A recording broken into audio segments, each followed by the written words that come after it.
Hello, everyone. It's Pastor Shawn Matthew, Pastor Jon English here again to answer questions that you all have submitted to us as we go through this time of COVID-19 and the quarantine. And so a question that we wanted to answer with this segment comes from Claire Kennedy, and it regards our confessions.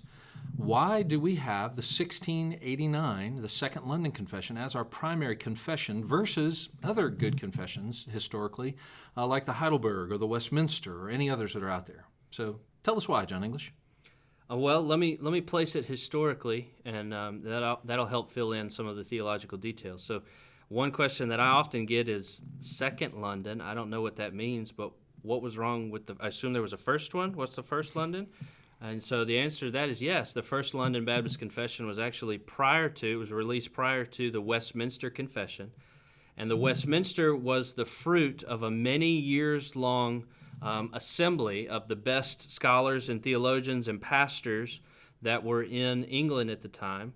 And what they produced in 1646, I believe, was the Westminster Confession of Faith, which is very, very well done. And so right after they released that, the Independents at the time, which is another group of people in England, they took the Westminster Confession of Faith, tweaked it a little bit, and made the Savoy Declaration. And the Baptists also took the Westminster Confession and tweaked some things in it and used it as their confession. That came to be known as the Second London Baptist Confession.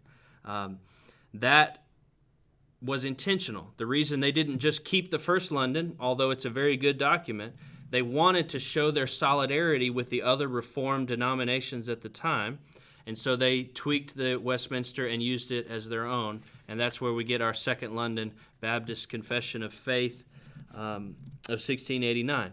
And so in most of the main areas, we have complete agreement with the Westminster Confession of Faith. It is a fine document.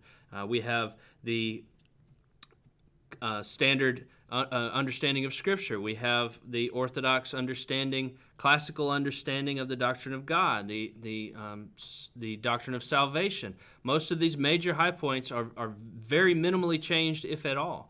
There are a few places where there were changes, which is not surprising.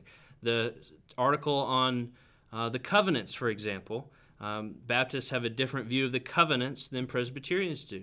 The chapter on the church is different, as you would expect. We have a different view of who's in the church, who should be baptized, who should be brought into the church.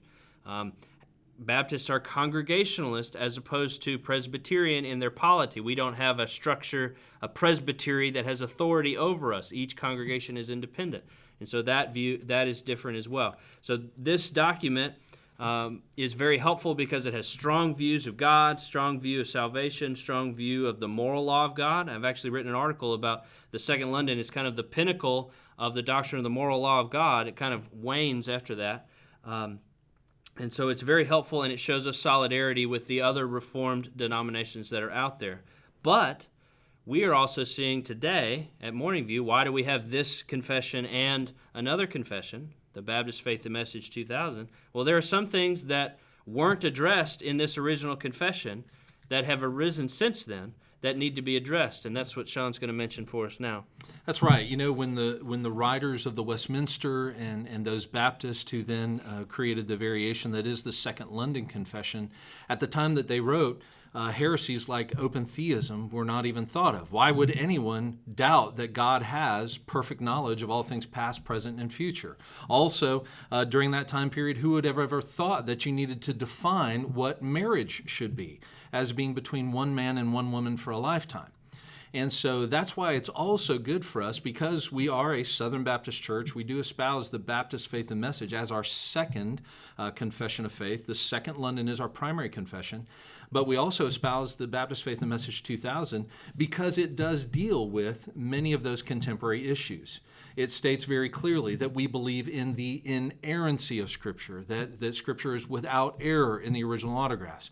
It states very clearly that our God does have perfect knowledge of all things past, present, and future to refute open theism. It does state that marriage is between one man and one woman. It is a covenant relationship meant to be for a lifetime. And so modern confessions do have value in how they refute modern heresies. But we are grateful to have the Second London as our first and most primary confession. It is the most exhaustive among evangelical Reformed confessions. It's very clear about what we believe and why, and we do supplement it with the Baptist Faith and Message to be clear on these modern issues. And so those are our confessions of faith at Morning View Baptist Church. Thanks for tuning in.